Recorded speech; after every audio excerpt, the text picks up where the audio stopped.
Hello, dear brother. My name is Ombe Nyamuhombeza.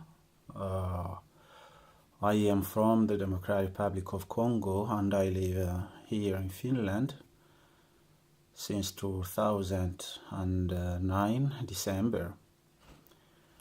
I am seriously preoccupied by the situation which is undergoing in my country, the Democratic Republic of Congo, and this is the reason why I am here to share with you some ideas about the situation.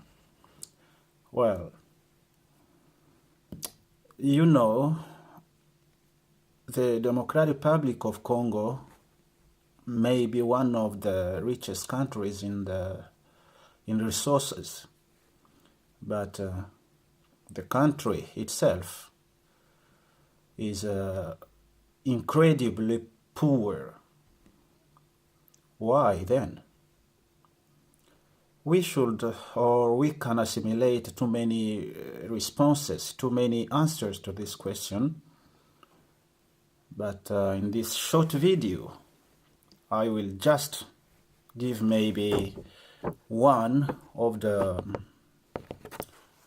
these answers. I think that the list of reasons may be too long, but according to me, I can say that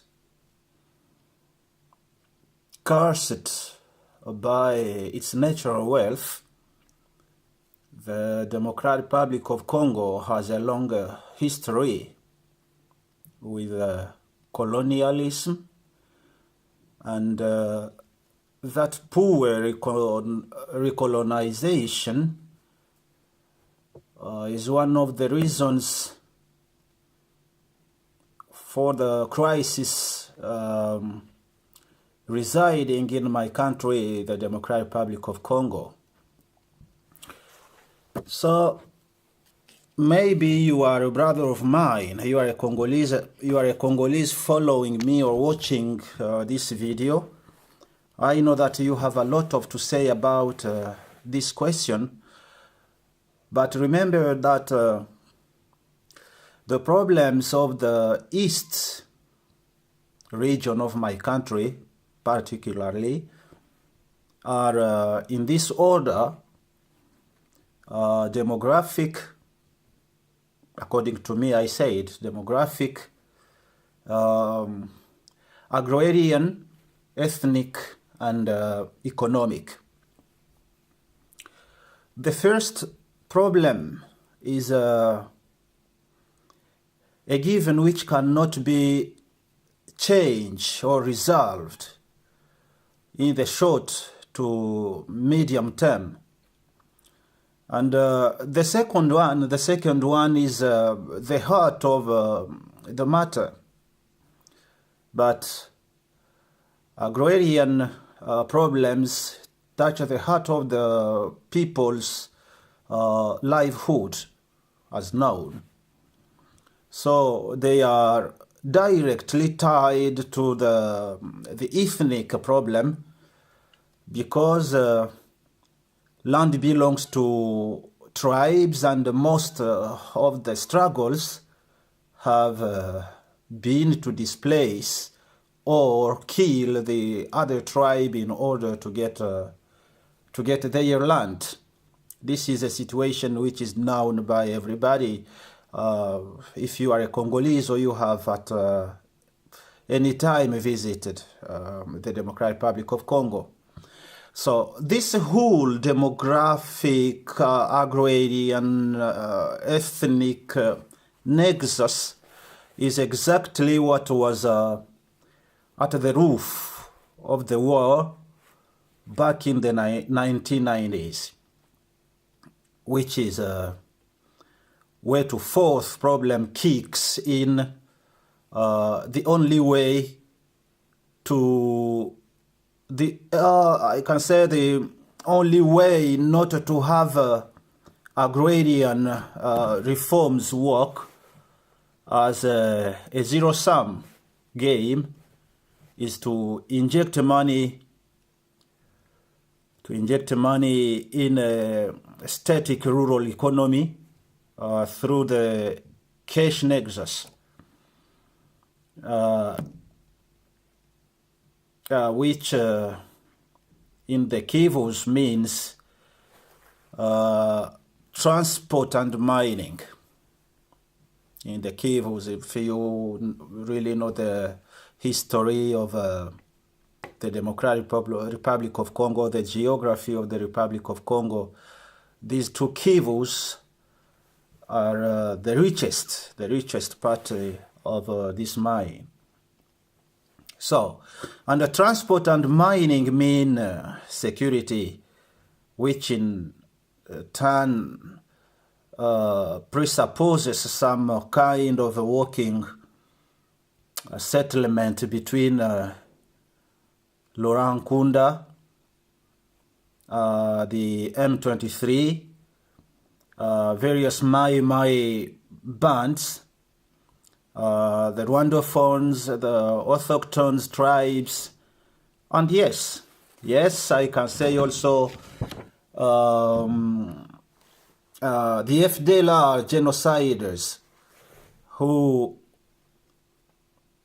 although foreign, are part and parcel of the problem, and therefore need to be included in any kind of solution to this problem of insecurity in the Democratic Republic of Congo and in the Kivus particularly.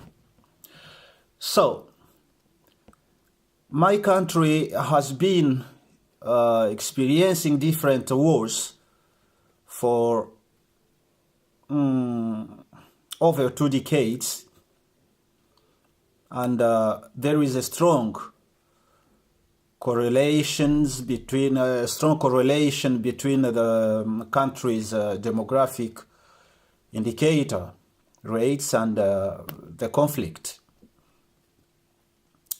So, additionally to this, as known by everybody, still Rwanda and Uganda are a big challenge to the Democratic Republic of Congo, as known by everybody.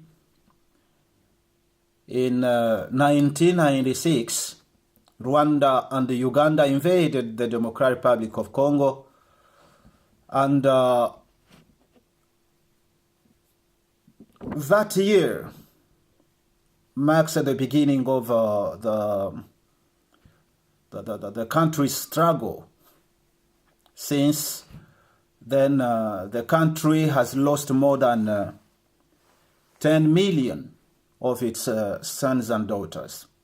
So, well, during different period of time, President Kagame of Rwanda have been creating, arming, and supporting different armed groups, rebellions, such as CNDP of Mr. Laurent Nkunda, who is now in Rwanda, and the M23 of General Sultan Makenga and General Bosco Ntaganda, who has been arrested, and now he is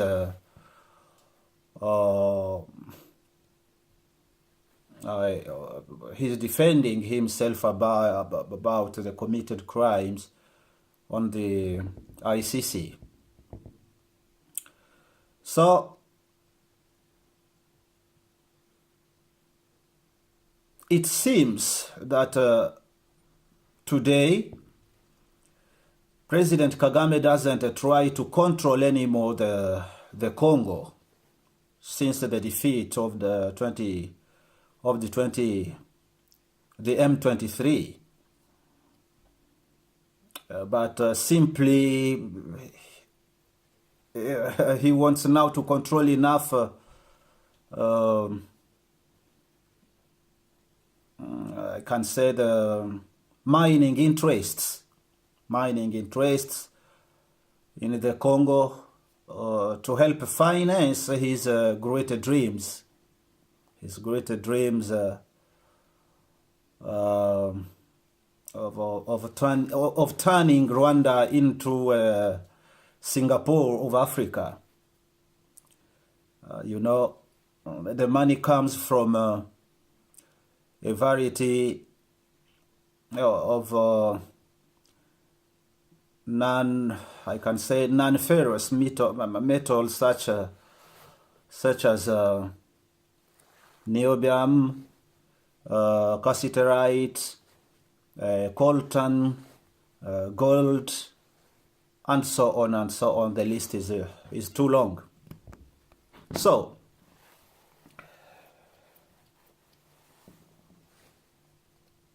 nowadays we have another aspect of view seeing the Kabila regime. The whole country is in trouble,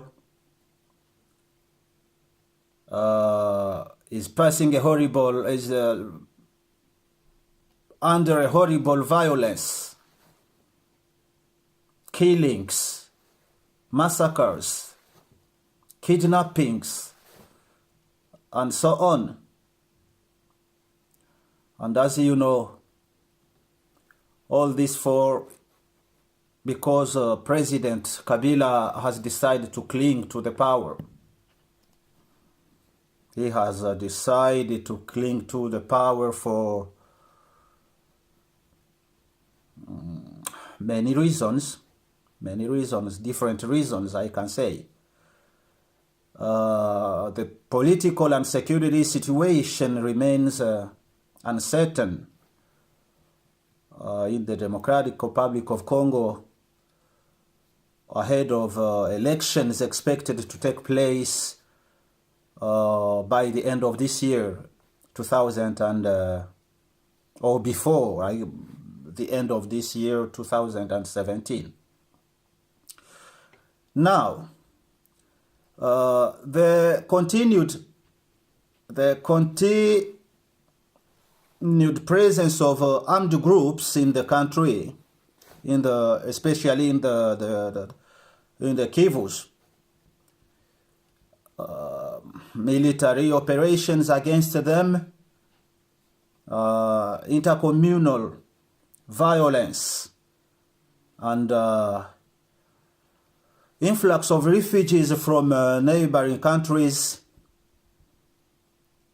all this contribute to deterioration, I can say, in the political, security, and the humanitarian situation in this country. There are continued reports of kidnappings, including of staff from international NGOs. Of course, you know, you are aware, you've got informed about the killings of these two experts of the UN in the Kasai Central. And up to now, Kabila don't want the UN to investigate about these killings, this situation, because he knows what he's trying to hide. But of course, at one moment we will see. We shall see what will happen, for this is a situation that I have to stop. So for me, the really reason President Joseph Kabila has chosen to cling to power beyond his constitutional term limit is, according to me, more frightening. It's more frightening. Yes, it is. Joseph Kabila and many of his supporters are frightening that if he ceds power, many of them, even Kabila himself and a handful others, are shielded from justice as a precondition, you know. It's a situation of Africa.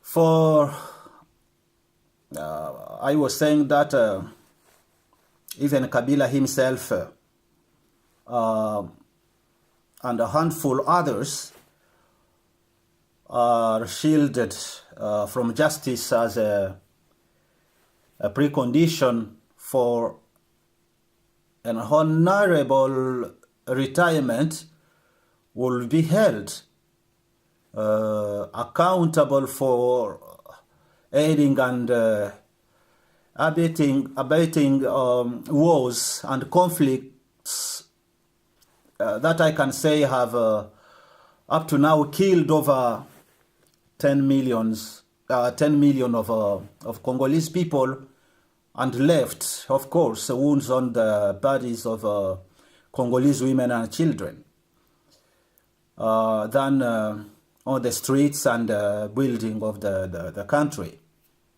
So, based on this, that I don't, and too many other that I don't have time to say, I can just say that we still have too many things to discuss about. But as I have a limited time, let me stop here for today. I then invite you to join me for the next coming article as soon as possible, when we'll be discussing about the current situation which is undergoing in the whole country. The whole country, for, you know, we are not sure even if we will see these elections in this year. Kabila has really and firmly decided to cling to the power, and he is using any way, anything possible that should help him to stay on the power and to extend his regime. He is fearing maybe to meet Mr. Ntaganda on the ICC. He's fearing about his wealth, you know. Now his family has gained a lot of wealth in unknown ways. You know a lot about the Panama Papers, you know a lot of the problems of passports in our country, and so on and so on. But you know, even the international community has been accusing him of planning and perpetrating the killings in the Beni region through his forces and through his collaborators, as one of the commanders, Mr. Mohindo, known as Mundos. So he's the one known, publicly known, but it's a big band. It's a big cling, a big group of people he knows well. So now the problem he has taken the problem. He has taken the same situation of killing people, kidnapping people, and mass graves from Beni. He went to the Congo Central where he killed too many people, or he arrested too many people, and people have been suffering in the prison, in Makala prison, Now we've been hearing talking about the Makala prison break and invasion, but the invasion, I'm not sure. I'm not sure. This is something prepared and planned by the regime. So after that, you know, Mr. Nemwanda Nsemi has been arrested and suffering in the Makala prison till the day that, as it has been claimed by it has been claimed by the Minister of Justice, Mr. Ntambwe Mwamba. He said that the militia, the group of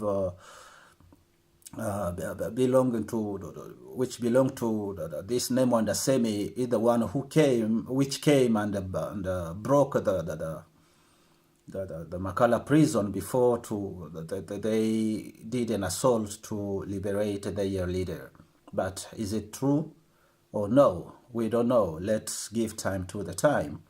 And slowly, then they moved from the Congo Central to the Kasai Central, where up to now we've gotten informed that up to now more than 2 million people have left their homes and fled to neighbor country in Angola. And some thousands of people have been killed, if not millions of people. So this is why I told you, brothers and brothers, that I don't have much time today to discuss about this thing, but let's join again next time and discuss about the current situation, and we will see what to do and where our country is going. But what I know is that for everything there is a beginning and an end. I have a dream. I have a dream that one day Kabila will be forced to leave.